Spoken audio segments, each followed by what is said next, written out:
हमारे YouTube channel Hindi पाठशाला with सज्जन शर्मा में। पिछले वीडियो में हमने अलंकार के सामान्य परिचय के विषय में अध्ययन किया था। अब उसी क्रम में इस वीडियो में अलंकार के भेद अनुप्रास अलंकार के विषय में चर्चा करेंगे। उससे पहले बताना चाहूंगा इस वीडियो के अंत में आपको चलते हैं अलंकार के भेद अनुप्रास की विस्तृत चर्चा की तरफ।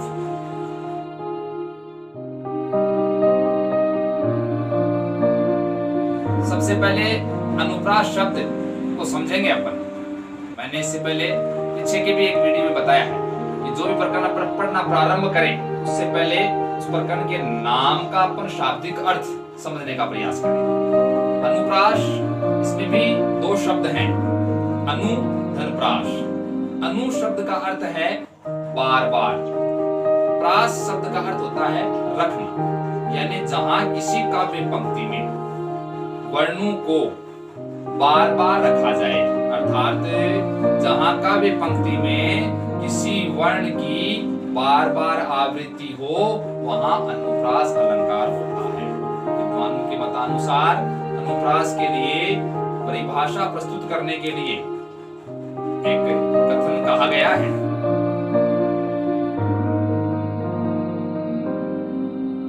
वर्ण साम्यम अनुप्रास है।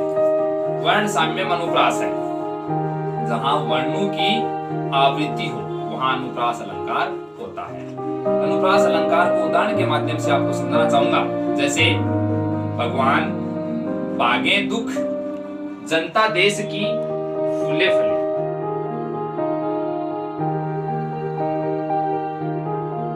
ध्यान दीजिए उदाहरण की तरफ। भगवान भागे दुख जनता देश की फूले फले। प्रस्तुत उदाहरण के अंतर्गत भय, गय, भय और लय वर्णों की बार बार आवृत्ति होने के कारण अनुप्रास अलंकार है। दूसरे उदाहरण पे ध्यान दीजिएगा। मुदित महीपति मंदिर आए, सेवक सचिव सुमंत्र बुलाए।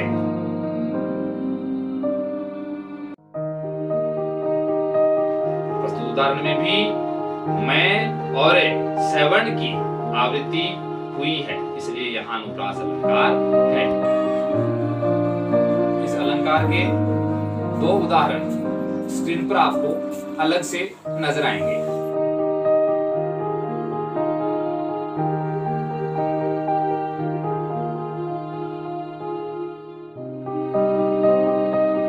बारी आती है अनुप्रास अलंकार के भेदों की।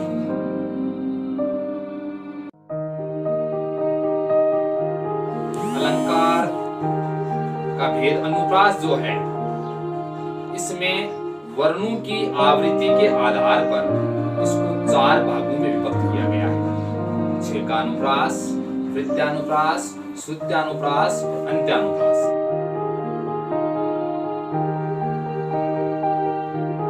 ध्यान दीजिएगा। छेकानुप्रास, वृत्त्यानुप्रास, श्रुत्यानुप्रास, अंत्यानुप्रास। चारों भेदों की पहचान के बारे में अपन इनके नामों को लेकर के ही चर्चा करेंगे। सबसे पहला भेद है छेकानुप्रास।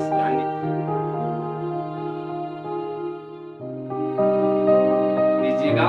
छेकानुप्रास में एक वर्ण की एक ही बार आवृत्ति, गौर करने की आवश्यकता है, एक वर्ण की एक ही बार आवृत्ति, यानी कि किसी चरण में एक वर्ण दो बार ही आए, वहां छेकानुप्रास होता है।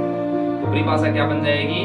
किसी वर्ण की एक ही बार आवृत्ति होना, अर्थात किसी वर्ण का दो बार एक चरण में आना छेकानुप्रास कहलाता है। छेकानुप्रास को उदाहरण के माध्यम से समझने का प्रयास करेंगे। कानन कठिन भयंकर भारी। भारी उदाहरण है कानन कठिन भयंकर भारी। प्रस्तुत उदाहरण के अंदर कै, भय, रै इन वर्णों की एक एक बार आवृत्ति हुई है, अर्थात ये वर्ण दो बार आए हैं, इसलिए यहाँ छेकानुप्रास है। इस उदाहरण के अतिरिक्त छेकानुप्रास के दो उदाहरण स्क्रीन पर आपके सामने और प्रस्तुत हैं।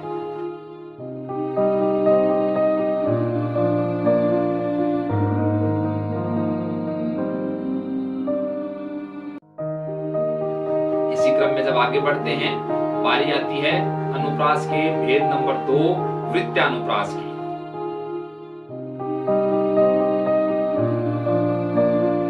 वृत्यानुप्रास को समझने के लिए ध्यान दीजिएगा।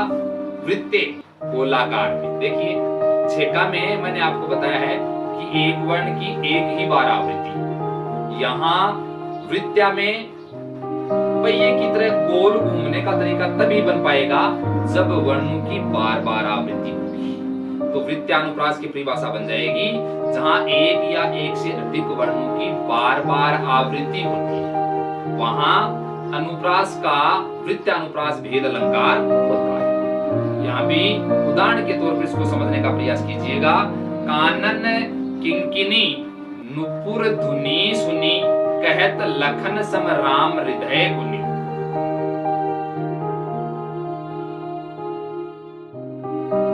ये चौपाई है एक। इस चौपाई के अंतर्गत गवर्ण नवर्ण की बार बार आवृत्ति होने के कारण वृत्यानुप्रास अलंकार हुआ है। वृत्यानुप्रास अलंकार माना जाएगा। इस उदाहरण के अतिरिक्त वृत्यानुप्रास के 2 उदाहरण आपको स्क्रीन पर और नजर आएंगे।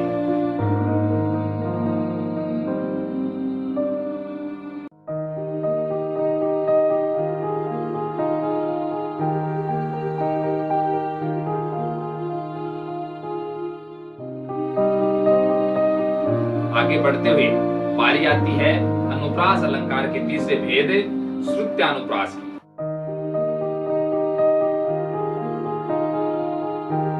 ध्यान दीजिए, श्रुत्या शब्द का अर्थ अपन समझने का प्रयास करेंगे तो ये इजीली ये भेद समझ में आ जाएगा। सुनने में आवृत्ति होने वाले वर्ण एक ही उच्चारण स्थान से उच्चरित होने वाले हैं, ये अपने को पता चले, वहां श्रुत्यानुप्रास अलंकार होता है। तो परिभाषा क्या बन जाएगी?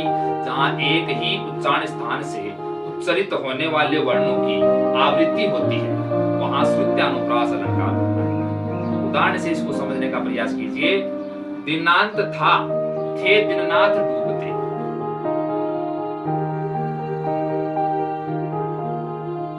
ध्यान दीजिएगा उदाहरण पे। दिनांत था, थे दिननाथ डूबते, सह धेनु आते गृह ग्वाल बाल थे। प्रस्तुत उदाहरण के अंतर्गत तय वर्ग के वर्णों की ही बार बार आवृत्ति हुई है और इसी कारण यहाँ श्रुत्यानुप्रास अलंकार है। श्रुत्यानुप्रास अलंकार के इस उदाहरण के अतिरिक्त स्क्रीन पर आपको 2 उदाहरण और नजर आएंगे, उनको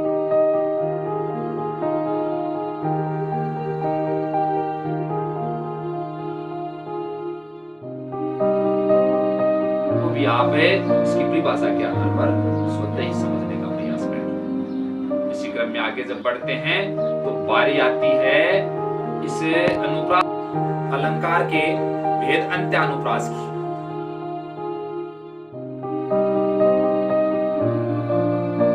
इसको भी समझने के लिए अपन इसके नाम पर ध्यान देंगे। अंत्यानुप्रास, जहां किसी काव्य पंक्ति में, चौपाई में या छंद में चरण के अंत में हो अनुप्रास, वहां होता है अंत्यानुप्रास। तो परिभाषा क्या बनेगी? जहां किसी पंक्ति के अंत में या छंदों के चरणों के अंत में एक समान वर्णों का प्रयोग किया जाए, वहां अंत्यानुप्रास अलंकार होता है। उदाहरण से इस अलंकार को समझेंगे। उदाहरण प्रस्तुत है आपके सामने। रघुकुल रीत सदा चली आई। ध्यान दीजिएगा उदाहरण पर। रघुकुल रीत सदा चली आई, प्राण जाए पर वचन न जाए।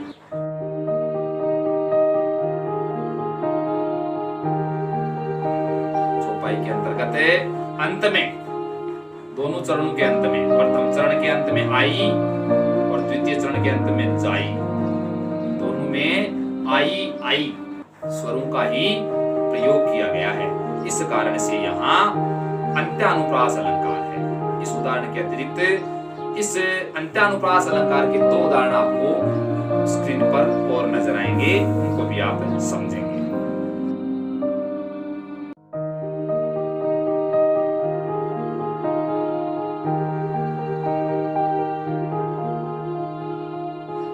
अनुप्रास अलंकार के भेद पूरे होने पर ध्यान देने की आवश्यकता है। ध्यान दीजिए, ये नोट लगा करके आपको बात बता रहा हूं। कि कुछ विद्वानों का मानना है कि अनुप्रास अलंकार का एक भेद लाटानुप्रास भी होता है। कुछ विद्वानों का यह मानना है कि अनुप्रास अलंकार का एक भेद लाटानुप्रास भी होता है। तो इसके बारे में भी आपसे सूक्ष्म चर्चा करना चाहूंगा।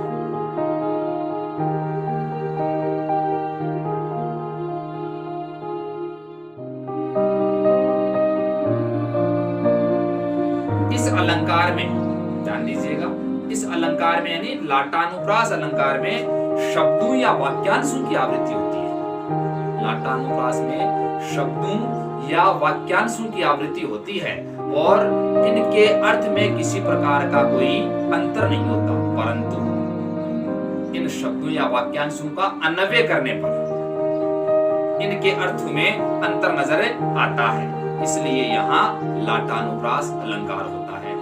इसको भी आप उदाहरण के माध्यम से समझने का प्रयास करेंगे। रोको मत जाने दो, ध्यान दीजिएगा, रोको अल्प विराम लगा हुआ है, मत जाने दो।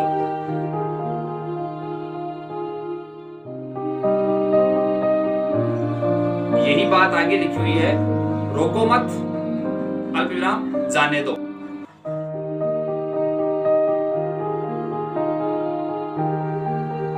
दोनों वाक्यांशों में अन्वय करने पर अपन ध्यान देंगे अल्प विराम का प्रयोग स्थान अलग अलग है और अल्प विराम के प्रयोग स्थान के आधार पर शब्द वर्ण जो नजर आ रहे हैं वो तो समान नजर आ रहे हैं, उनके अर्थ में तो कोई अंतर नहीं है, लेकिन अल्प विराम के आधार पर जब इस पूरे वाक्य का अन्वय अपन करेंगे, इन दोनों वाक्यांशों का अन्वय करके अपन देखेंगे तो दोनों के अर्थ में भिन्नता मिलेगी। पहला जो चरण है, पहला जो वाक्यांश है, उससे का अर्थ अपन लगाएंगे तो बताया गया आपको रोको के बाद में अल्प विराम है, रोको अल्प विराम मत जाने दो, तात्पर्य हो गया जो जा रहा है उसको रोक लो, जाने मत दो। इसी को आगे समझें, रोको मत, अब अल्प विराम लगा हुआ है, जाने दो, इसका मतलब ये हो गया जाने वाले को रोकना नहीं है, जाने दो, अर्थ भिन्न भिन्न हो गए। जबकि इन शब्दों का या वाक्यांशों की दृष्टि से यदि अपन देखें तो अर्थ में किसी प्रकार की कोई भिन्नता नहीं है। अन्य वेदों की तरह है, इस लाटानुप्रास के भी दो उदाहरण आपको स्क्रीन पर इस समझाए गए उदाहरण के अतिरिक्त और नजर आएंगे।